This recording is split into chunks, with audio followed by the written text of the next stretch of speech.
Hello வணக்கம். நீங்க கேட்டுட்டு இருக்கிறது ஸ்கோர் கிளவரின் டெய்லி எடிட்டோரியல் பாட்காஸ்ட். நான் உங்கள் மலர். இன்னைக்கு 15th January 2026. இன்னைக்கு த ஹிந்து நியூஸ் பேப்பரில் வந்த 2 எடிட்டோரியல்ஸையும் சென்டென்ஸ் பை சென்டென்ஸ் இங்கிலீஷில் படித்து அதோட தமிழ் அர்த்தத்தை ரொம்ப எளிமையாக பார்க்க போகிறோம். இந்த எடிட்டோரியலை பற்றின ஒரு டீட்டெயில்டு பிரேக் டவுன், அதாவது ரீடிங் காம்ப்ரிஹென்ஷன் கொஸ்டின்ஸ் எல்லாம் சேர்த்து எங்கள் எடிட்டோரியல் அனாலிசிஸ் வெப்சைட்டில் இருக்குது. அதோட லிங்க் கீழே டிஸ்கிரிப்ஷனில் இருக்குது, செக் பண்ணி பாருங்கள். அப்புறம் இந்த எடிட்டோரியல்ஸில் இருக்கிற இம்பார்ட்டன்ட் வொக்காபுலரிஸோட ப்ரீமியம் PDF எங்கள் ஸ்கோர் கிளவர் டெலிகிராம் சேனலில் ஃப்ரீயாக கிடைக்குது. சேனலில் ஜாயின் பண்ணுறதுக்கான லிங்க்கும் டிஸ்கிரிப்ஷனில் இருக்குது. பாட்காஸ்ட் கேட்கும்போது உங்களுக்கு ஒரு சென்டென்ஸ் புரியலைன்னா தயங்காம பாஸ் பண்ணிட்டு நான் சொன்ன எக்ஸ்பிளனேஷனை வச்சு அனலைஸ் பண்ணுங்க. முடிஞ்சா அர்த்தம் புரிஞ்சதுக்கு அப்புறம் அந்த சென்டென்ஸை 2 தடவை கொஞ்சம் சத்தமா படிச்சு பாருங்க. பிகினர்ஸ் இந்த மாதிரி செஞ்சீங்கன்னா வெறும் 6 மாசத்துல உங்க இங்கிலீஷ் நாலேஜ்ல ஒரு பெரிய முன்னேற்றத்தை பார்ப்பீங்க. சரி, வாங்க இன்னைக்கு முதல் எடிட்டோரியலுக்குள்ள போகலாம். முதல் எடிட்டோரியலோட தலைப்பு step up, the great reckoning on the crisis in Iran. Step up அப்படின்னா ஒரு விஷயத்துல பொறுப்பெடுத்து முன்னால வரது.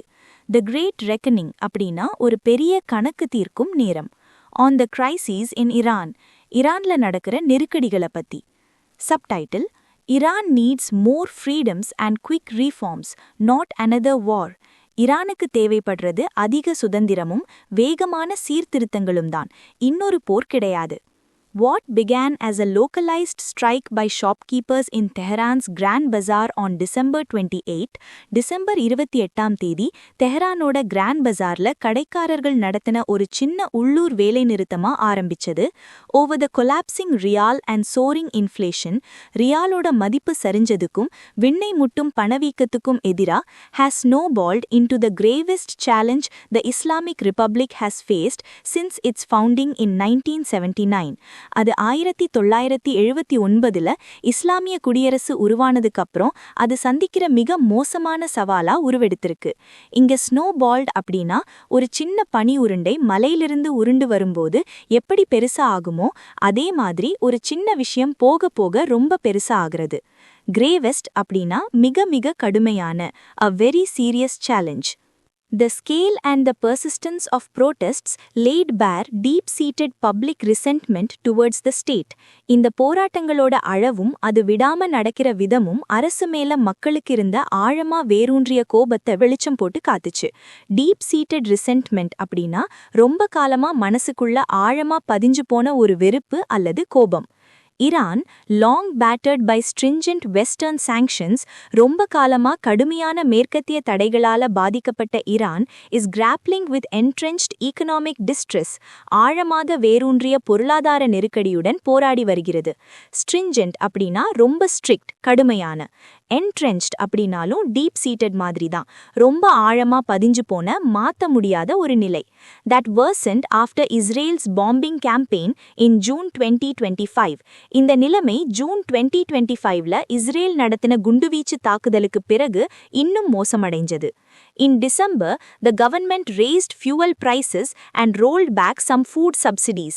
டிசம்பர்ல அரசாங்கம் பெட்ரோல் டீசல் விலையை ஏத்திட்டு சில உணவு மானியங்களை திரும்ப பெத்துக்கிட்டாங்க. A move that, combined with surging prices of essentials, இந்த நடவடிக்கை அத்தியாவசிய பொருட்களோட விலை உயர்றதோட சேர்ந்து ignited public anger, பொதுமக்கள் கோபத்தை தூண்டியது. Protests turned violent last week.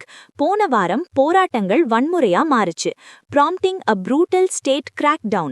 அதனால அரசு ஒரு கொடூரமான அடக்குமுறையை கையாண்டது. Crackdown அப்படின்னா ஒரு சட்டவிரோத நடவடிக்கையை தடுக்க அரசாங்கம் எடுக்கிற கடுமையான நடவடிக்கை. Rights groups in the US and Norway claimed that hundreds of protesters were killed. US மற்றும் நார்வேல இருக்கிற மனித உரிமை குழுக்கள் நூற்றுக்கணக்கான போராட்டக்காரர்கள் கொல்லப்பட்டதா சொல்றாங்க. ஆனா ஈரானோட அரசு ஊடகம் டசன் கணக்கான பாதுகாப்பு படையினர் கலவரக்காரர்களால் கொல்லப்பட்டதா சொல்லுது. Iran has weathered internal upheavals before. Iran இதுக்கு முன்னாடியும் உள்நாட்டு கொந்தளிப்புகளை சமாளிச்சிருக்கு. Upheavals அப்படின்னா பெரிய மாற்றங்கள் அல்லது குழப்பங்கள். And has repeatedly faced external aggression மற்றும் பலமுறை வெளிநாட்டு ஆக்கிரமிப்பையும் சந்தித்துள்ளது. Most recently the Israeli-American attack in June. சமீபத்துல ஜூன் மாதம் நடந்த இஸ்ரேலிய-அமெரிக்க தாக்குதல் மாதிரி. But what makes the crisis now distinct is the convergence of both. ஆனா இப்போ இந்த நெருக்கடியை தனித்துவமா காட்டுறது என்னன்னா ரெண்டு விஷயங்களும் ஒன்னா சேர்றதுதான். கன்வர்ஜென்ஸ் அப்படின்னா ரெண்டு அல்லது அதற்கு மேற்பட்ட விஷயங்கள் ஒன்னா சந்திக்கிறது அல்லது இணைவது. Domestic unrest unfolding along with the threat of external intervention. அதாவது உள்நாட்டு அமைதியின்மை நடக்கும்போதே வெளிநாட்டு தலையீடு அச்சுறுத்தலும் சேருது.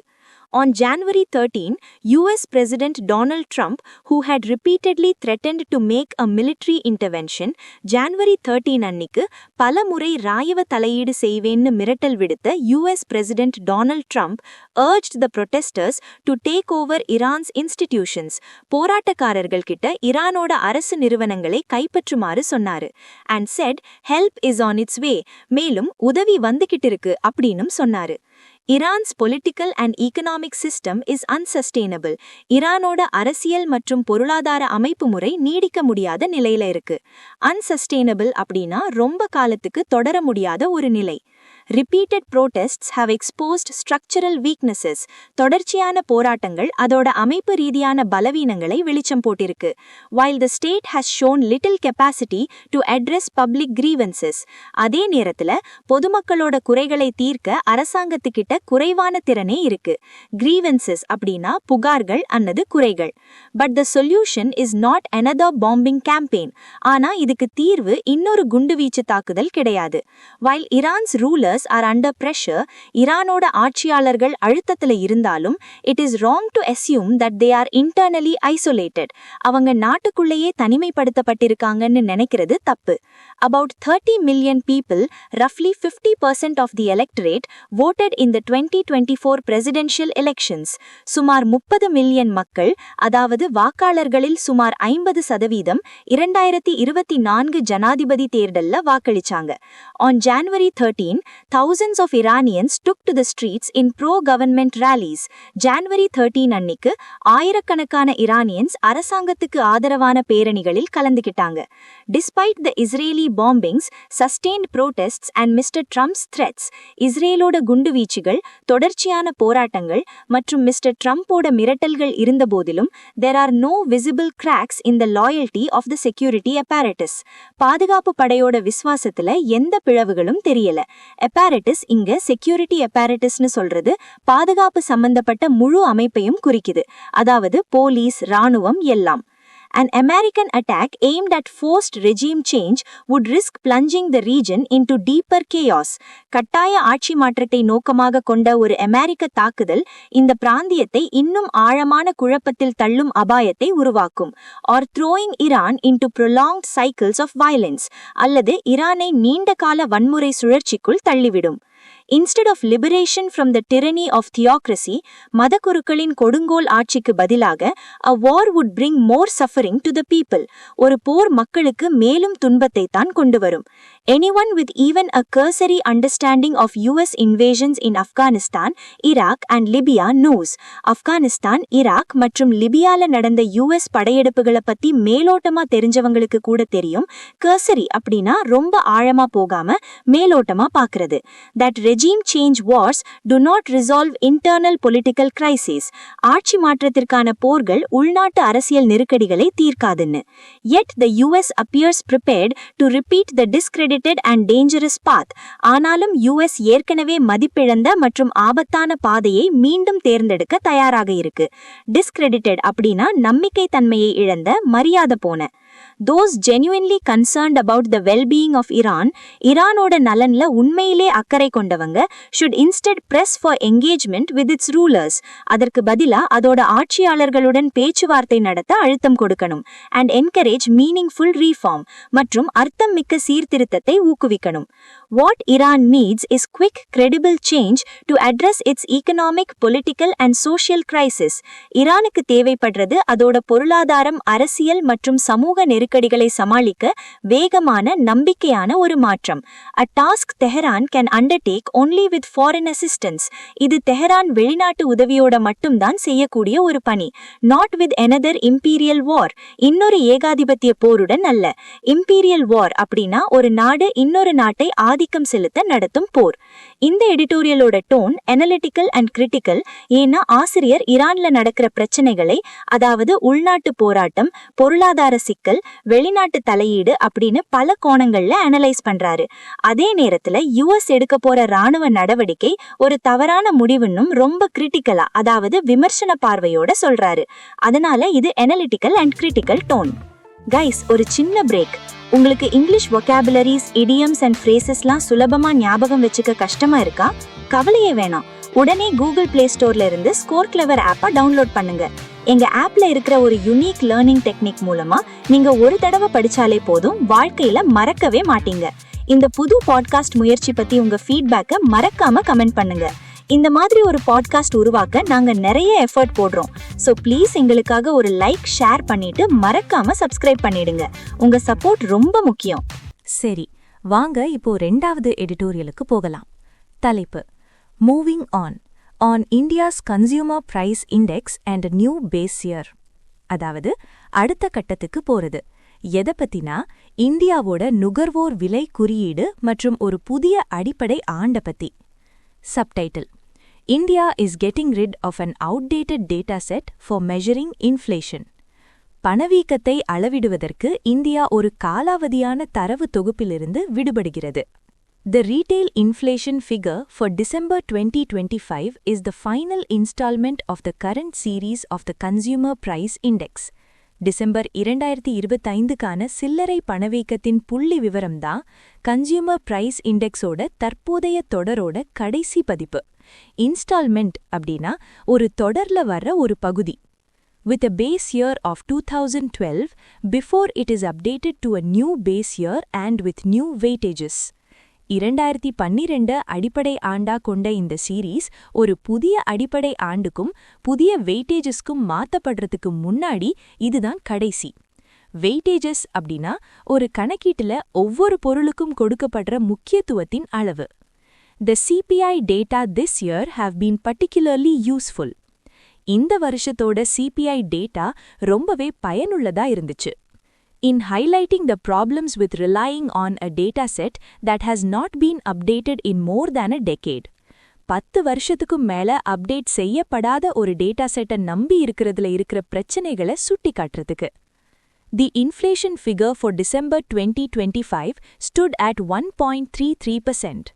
டிசம்பர் 2025க்கான பணவீக்க விகிதம் 1.33% ஆக இருந்தது. The fact that it was a 3-month high is merely a statistical curiosity. அது 3 மாசத்துல இல்லாத அளவுக்கு அதிகம்ங்கிறது ஒரு புள்ளி விவர ஆச்சரியம் மட்டும்தான். Statistical curiosity அப்படின்னா புள்ளி விவரப்படி பார்க்க ஆச்சரியமா இருந்தாலும் அதுக்கு பெரிய முக்கியத்துவம் எதுவும் இல்லைன்னு அர்த்தம். Since it was also the third lowest since the current series began. ஏன்னா இந்த தற்போதைய தொடர் ஆரம்பிச்சதுல இருந்து இது 3வது மிக குறைந்த அளவும் கூட. Overall, in the April-December 2025 period, inflation has averaged 1.7%. மொத்தத்துல ஏப்ரல்-டிசம்பர் 2025 காலகட்டத்துல பணவீக்கம் சராசரியா 1.7% ஆக இருந்திருக்கு. Substantially lower than the 4.9% average in the same period of 2024. இது 2024ல இதே காலகட்டத்துல இருந்த 4.9% சராசரியை விட கணிசமான அளவு குறைவு. Substantially அப்படின்னா ஒரு பெரிய அளவுல a lot. But it does not feel that way. ஆனா மக்களுக்கு அப்படி ஒரு உணர்வு இல்ல. Anecdotal evidence and hard data show, மக்கள் கிட்ட இருந்து வர்ற கதைகளும் உறுதியான தரவுகளும் காட்டுது என்னன்னா, anecdotal evidence அப்படின்னா scientific proof இல்லாம தனிப்பட்ட நபர்களோட அனுபவங்கள்ல இருந்து கிடைக்கிற தகவல்கள். That inflation that the people are really experiencing is far higher than what the official data show. மக்கள் உண்மையில அனுபவிக்கிற பணவீக்கம் அதிகாரப்பூர்வ தரவுகள் காட்டுறதை விட ரொம்ப அதிகம். For example, the government's own first advance estimates for GDP growth this year show, உதாரணமா இந்த வருஷத்தோட GDP வளர்ச்சிக்கான அரசாங்கத்தோட முதல் முன்பேறின மதிப்பீடுகள் காட்டுது என்னன்னா that it expects private consumption to grow slower than it did last year. தனியார் நுகர்வு போன வருஷத்தை விட மெதுவா வளரும்னு எதிர்பார்க்கறாங்க. If inflation had indeed eased to the degree that the official data suggest, surely consumption should have picked up. அதிகாரப்பூர்வ தரவுகள் சொல்ற அளவுக்கு பணவீக்கம் உண்மையிலே குறைஞ்சிருந்தா நிச்சயமா நுகர்வு அதிகரிச்சிருக்கணுமே. According to its latest edition of the Reserve Bank of India's Inflation Expectations Survey from December, Reserve Bank of India ஓட December மாத பணவீக்க எதிர்பார்ப்பு கணக்கெடுப்பின்படி households perceived inflation to be 6.6%. குடும்பங்கள் பணவீக்கத்தை 6.6% ஆக உணர்ந்தாங்க. Perceived அப்படின்னா ஒரு விஷயத்தை எப்படி புரிஞ்சிக்கிறாங்க அல்லது உணர்றாங்கன்னு அர்த்தம். A far cry from the official 1.33%. இது அதிகாரப்பூர்வமான 1.33%ல இருந்து ரொம்பவே மாறுபட்ட ஒரு எண். And felt that it would accelerate to 7.6% in 3 months and to 8% in a year. மேலும் அது 3 மாசத்துல 7.6% ஆகவும் ஒரு வருஷத்துல 8% ஆகவும் வேகம் எடுக்கும்னு அவங்க உணர்ந்தாங்க. The feeling clearly is that not only are prices rising, but they are rising at a faster rate. தெளிவா தெரியிற உணர்வு என்னன்னா விலைகள் ஏறுறது மட்டுமில்ல அது வேகமாவும் ஏறிட்டு இருக்கு. Failing to capture this is where the official data let policymakers down. இத சரியா கணிக்க தவறுற இடத்துலதான் அதிகாரப்பூர்வ தரவுகள் கொள்கை வகுப்பாளர்களை கைவிட்டுடுது. The most basic issue with any inflation data is that a single figure is expected to capture the variety of price changes that take place across the country. எந்த ஒரு பணவீக்க தரவுலையும் இருக்கிற அடிப்படை பிரச்சனை என்னன்னா நாடு முழுவதும் நடக்கிற பல்வேறு விலை மாற்றங்களை ஒரே ஒரு எண்ல அடக்கணும்னு எதிர்பார்க்கிறது தான். The national inflation number aggregates price levels and movements from districts in Kashmir to villages in Kerala and everywhere in between for both urban and rural. தேசிய பணவீக்க எண் காஷ்மீர்ல இருக்கிற மாவட்டங்கள்ல இருந்து கேரளால இருக்கிற கிராமங்கள் வரைக்கும் நகர்ப்புறம் மற்றும் கிராமப்புறம்னு எல்லா இடத்துலயும் இருக்கிற விலை அளவுகளையும் மாற்றங்களையும் ஒட்டுமொத்தமா சேர்க்குது. aggregates அப்படின்னா பல சின்ன சின்ன விஷயங்களை ஒன்னா சேர்த்து ஒரு மொத்த எண்ணா ஆக்குறது. Naturally, it will lose nuances in the process. இயற்கையாகவே இந்த ப்ராசஸ்ல அது நுண்ணிய வேறுபாடுகளை அதாவது சின்ன சின்ன நுணுக்கங்களை இழந்துவிடும். nuances அப்படின்னா ஒரு விஷயத்துல இருக்கிற ரொம்ப subtle differences, சின்ன வேறுபாடுகள். Further, while this is the natural peril of computing national statistics for a diverse country such as India, மேலும் இந்தியாவை போன்ற ஒரு பன்முகத்தன்மை கொண்ட நாட்டுக்கு தேசிய புள்ளி விவரங்களை கணக்கிடுவதில் இது ஒரு இயற்கையான ஆபத்து என்றாலும், the outdated nature of the CPI makes matters significantly worse. CPI-யோட காலாவதியான தன்மை விஷயங்களை இன்னும் மோசமாக்குது. The weightages of the various sub-sectors in the index were based on consumption patterns in 2012. இந்த குறியீட்டுல இருக்கிற பல துணைத்துறைகளுக்கான weightages 2012ல இருந்த நுகர்வு முலைகளை அடிப்படையா வச்சு இருந்துச்சு. People consume very differently now. இப்போ மக்கள் ரொம்ப வித்தியாசமா நுகர்வு செய்றாங்க. Especially because of various central and state subsidies being offered. குறிப்பா மத்திய மாநில அரசுகள் வழங்குற பல மானியங்களால. Thankfully, on February 12th, the government will release the January inflation data based on the new series of the CPI. நல்ல வேளையா 2024 பிப்ரவரி 12ஆம் தேதி அரசாங்கம் சிபிஐயோட புதிய தொடலை அடிப்படையாக கொண்ட ஜனவரி மாத பணவீக்க தரவை வெளியிடும். This series will see the base year updated to 2024. இந்த தொடர்ல அடிப்படை ஆண்டு 2024க்கு மாற்றப்படும்.